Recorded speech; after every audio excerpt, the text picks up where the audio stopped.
Welcome to Make It Kick-Ass, a podcast about designing conferences people actually want to attend by the people who help create them. I'm Nessa Jimenez. And I'm Isaac Watson. This is a topic we have a lot of thoughts about, a lot of feelings about. And I would say, especially in the last 2 years, I think we've both gotten more radicalized in our views. So this conversation is going to be really interesting. And why don't we just start this first half of the conversation diving into the state of accessibility in the industry right now, where we think it's failing. I guess our pet peeves, but it's more than just peeves. It's like the stuff that's not working, and we as an industry need to be better about. Yeah, I think you're right. Like, these aren't just pet peeves. This isn't just us. These are things that we've noticed are wrong related to accessibility and events. And so I think that's why this is so relevant right now, because there's so much work we can do to help fix this.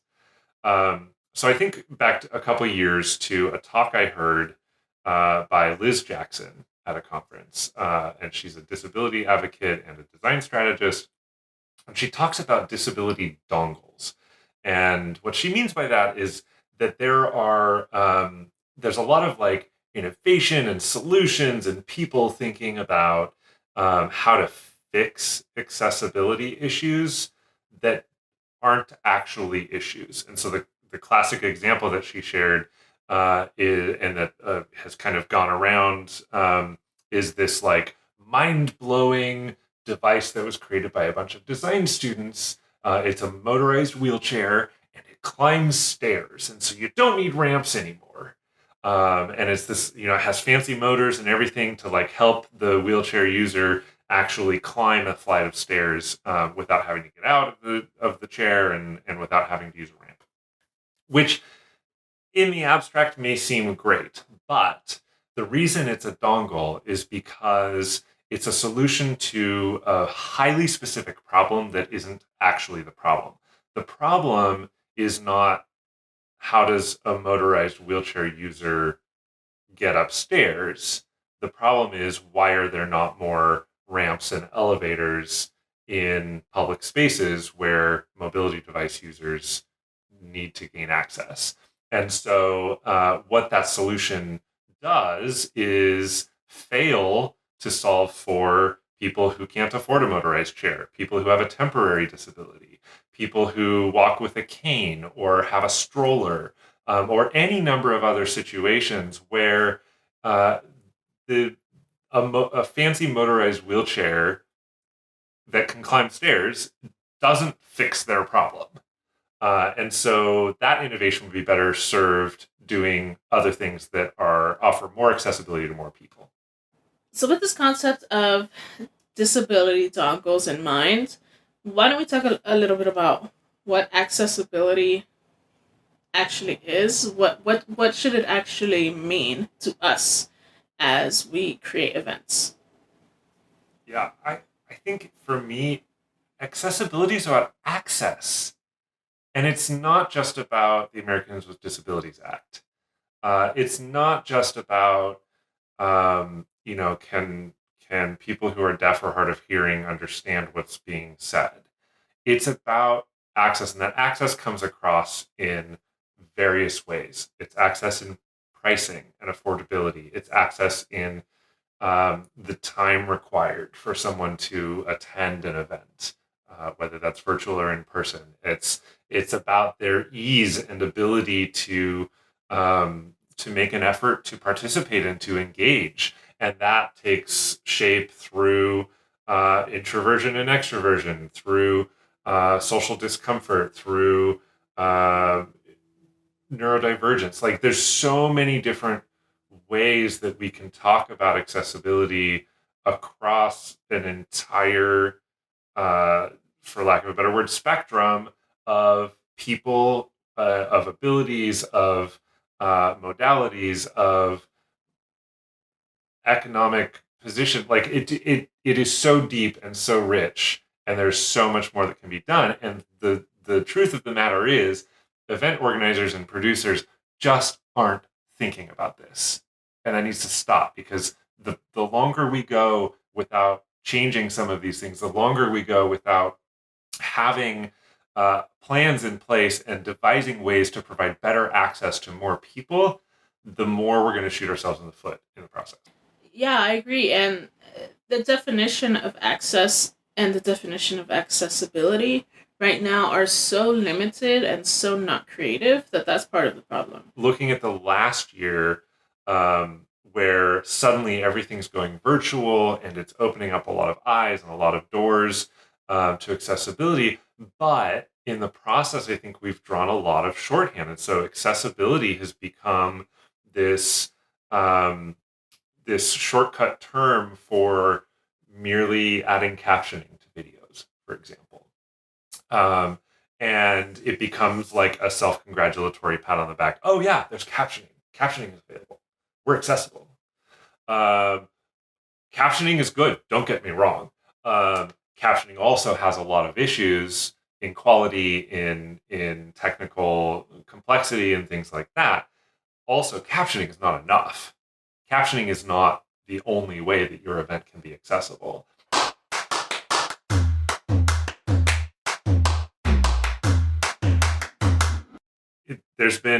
We've talked about this at length before. There's been a proliferation of technologies and tools in the last couple of years. Captioning in particular has been really interesting. The more prevalent that content creation comes into play on the web.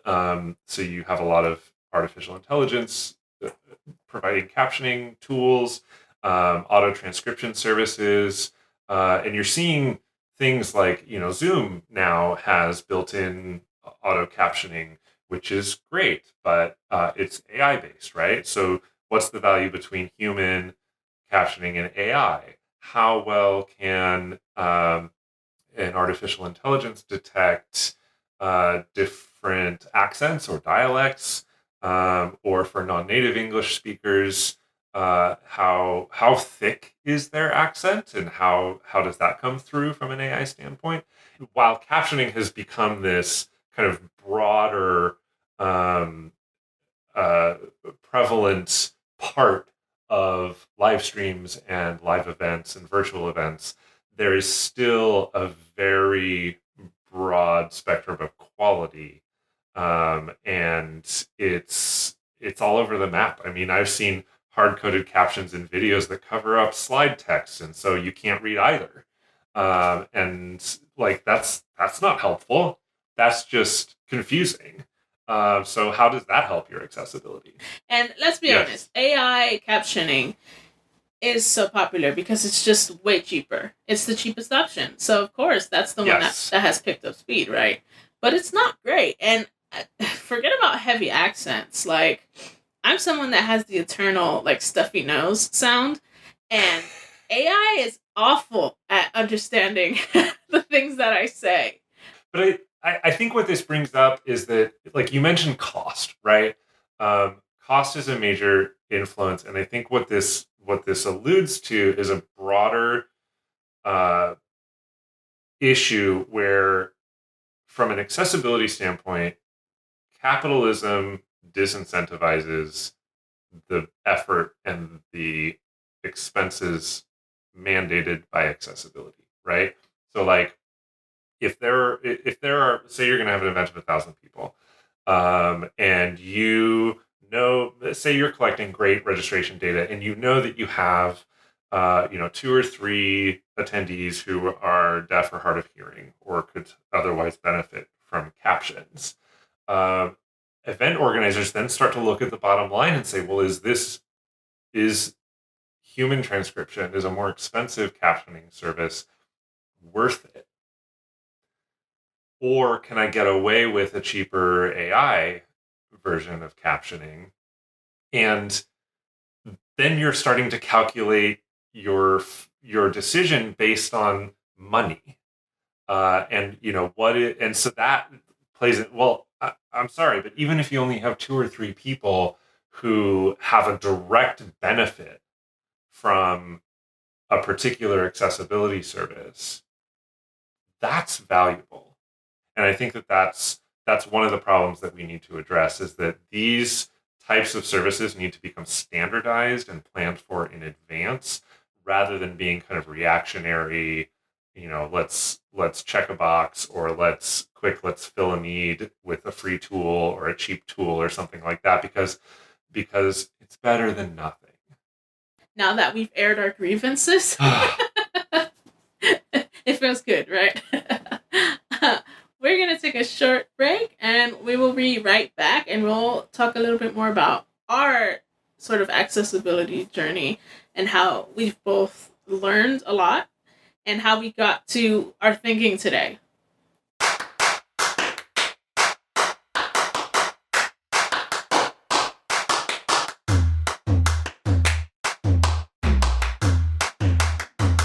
And welcome back. Let's jump right back into it. So for this segment of the show, we want to get into our kind of accessibility journey. First of all, we are not experts at all in any of this.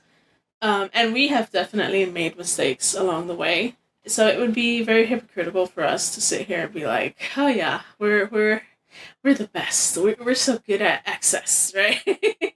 Yeah, I'm far from the person that wants to just pat myself on the back and say that we've got this. I think that we have learned a lot in the last several years about what about accessibility is important, and fully acknowledging that we have made these mistakes. I mean, I mentioned earlier, like, I watched an attendee at an event I was producing, with the chair collapse out from underneath her, and that I just, like, I could not believe that I had thought of that, that was like the first time that it even entered into my consciousness. And so, we've talked about captioning a little bit, and we're going to talk about it more. We've talked about geographical accessibility. These are things that we've learned and noticed and observed and had received feedback on from attendees at our events that are informing the way that we move forward. So my hope through this is that we can share some of the things that we've learned and some of the ways that we want to change the way that we do events going forward, and the ways that we are changing the ways how we do events, to help the industry continue to make progress faster than it has been, because it's starting to become really painful to watch. So let's get into captions then. Let's walk through kind of the lessons that we've learned and the process behind that. Yes. So I have, years ago, I kind of realized and bought into the idea that live events should be captioned for accessibility reasons, that it's beneficial to a lot of people, not just to deaf and hard of hearing, but those who, who maybe don't speak English as their second language. If all your content's presented in English, reading can often be easier to digest. There are certain people whose learning styles are different. I mean, it hits a lot of potential access issues. So captioning generally is important. And live transcription services in a live event setting were kind of just like, this is a thing we'll do. We know how it works. We have vendors that do this. It's good. And the big kind of wake-up call, in addition to the technological advances that I mentioned previously, is that when virtual events started happening, I just kind of assumed that captioning would carry over into a live stream fairly easily. I mean, we get captions in TV and film all the time. Closed captioning through broadcast television is just kind of a standard these days. And so I just kind of assumed that it would be easy. Well, turns out it's not, and I was wrong. And I realized very quickly that the same tools that we were used to using in person do not necessarily translate in the same way as the tools that are available through live streaming. How can you best offer live transcription for live streamed content?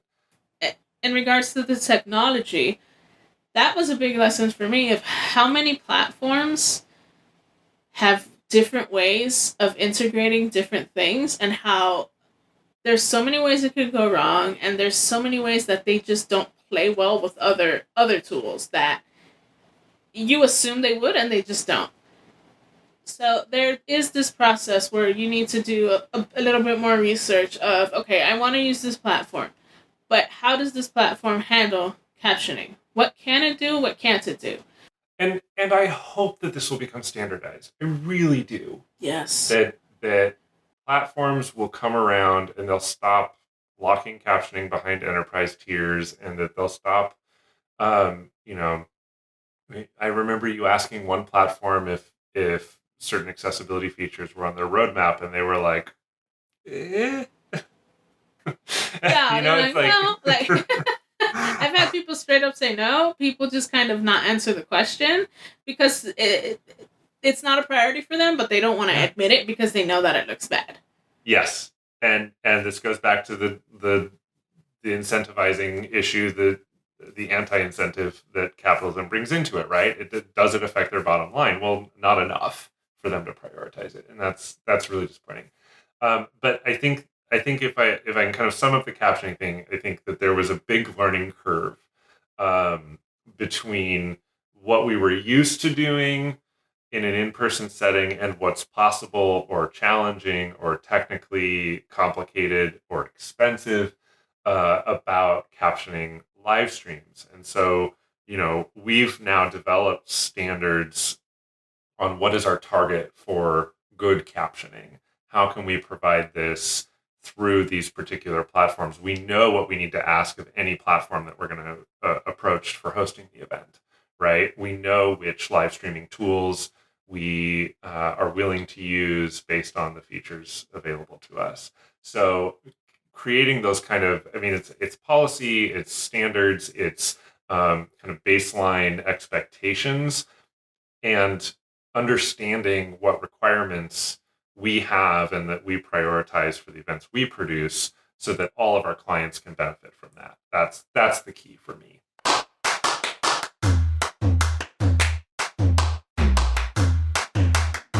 Jumping from that to, I think, the second really big area where we've had a lot of learning is what is geographical accessibility.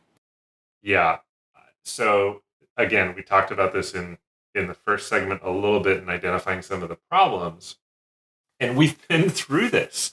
Like, I was like, oh, this in-person event is pivoting to virtual, and suddenly, 40% of the attendees are international, where maybe 5% of them were before. This is great. Yay. Amazing. And then the event happens, and we realize, oh, there were kind of some holes. So they weren't able to attend the live activities because it was the middle of the night. There was a lot of date confusion, time zone confusion around when is the program actually happening. So that's a communications issue. And to some extent, a platform issue. Can we just air our grievances about platforms that don't auto-convert to local time zones for the scheduling? Throw that out there. That's the worst. Oh my god, that is just the absolute worst.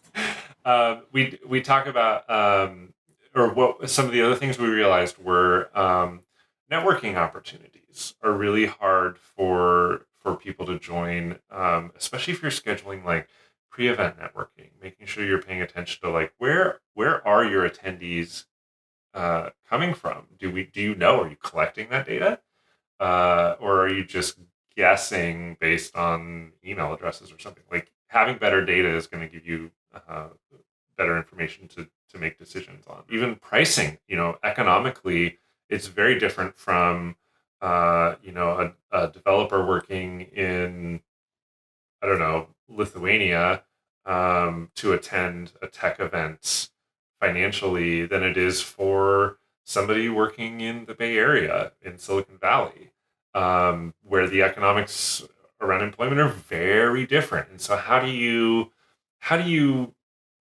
provide access for attendees from different socioeconomic backgrounds so that they can still contribute because their participation is valuable?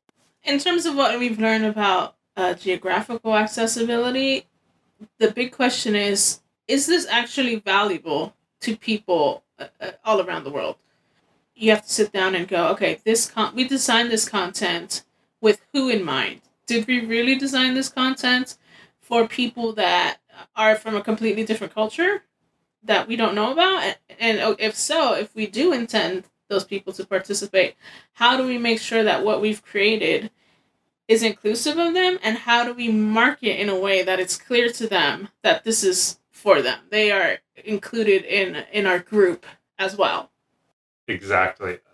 That value for us has begun to translate into our initial strategy process. So identifying who the target audience is, where are they coming from, who are we catering to from an attendee standpoint, what are their values, how can we provide a good experience for them. That plays out through speaker selection. Diversity and inclusion in speaker selection is critical. It absolutely makes sense to have representation in your speaker lineup for that audience segment. Absolutely. It also carries through to, we've started thinking about rebroadcasts for live streams. Can you rebroadcast in a more friendly time zone to a specific region if you have a concentration of attendees there? So that they don't have to be up in the middle of their night to be able to catch a live recording or a live stream. So these are some of the things that we start to build into our process. The more we realize that it's important. It's about community building. It's about consideration for the effort and the ease at which we want people to be able to attend an event and to participate in an event. And it starts to get us to question what our commitment is to these broader geographical areas. This opens up this whole set of questions that are very strategic and very important to have to make sure that we're making geographic accessibility a priority, if that is indeed a priority to us. Because if it isn't, then you shouldn't pat yourself on the back about it just because it's conveniently happening. I just wanted to point out the fact that even though we've talked a lot about captions and a lot about geographical accessibility, I want to remind everybody again that the topic of accessibility is huge. And we all need to do a lot of work in opening up our definition of what access and accessibility means, because we're doing a disservice to a lot of people. And it's impossible for us to touch on all of those things in just this one episode. But we do plan on touching on this again in the future and focusing on other aspects of this. Yes, we chose two examples for sake of brevity and two examples that we're very passionate about. But you are absolutely right. Accessibility, like we mentioned at the beginning, is so much broader than just captions. Accessibility is so much more than just where are my attendees. It is an integral part of the attendee experience. Too long? Didn't listen. Event accessibility is not just about captions. And we're here to tell you that it needs to change, because the more we do virtual events, the more that we want to go back to in-person events, the more we need to focus on accessibility. Accessibility is about access. That access is really about your attendees' experience and how easy it is for them to participate and engage based on their own lived experience. We are making efforts to make sure that accessibility is becoming more and more important to our clients and to the work that we do from the very beginning.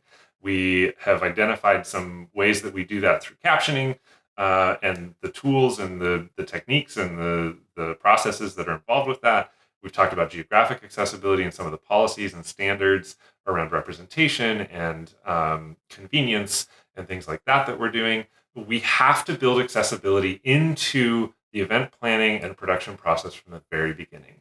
All right. And thank you for joining us for today's episode. If you enjoyed this episode, please feel free to share it with others. Please also leave a rating and review on iTunes or wherever you get your podcasts. That's really helpful. And if you want to learn more about us, about what we do, to find full show notes, transcriptions of our episodes, you can find us at our website, kickassconf.com.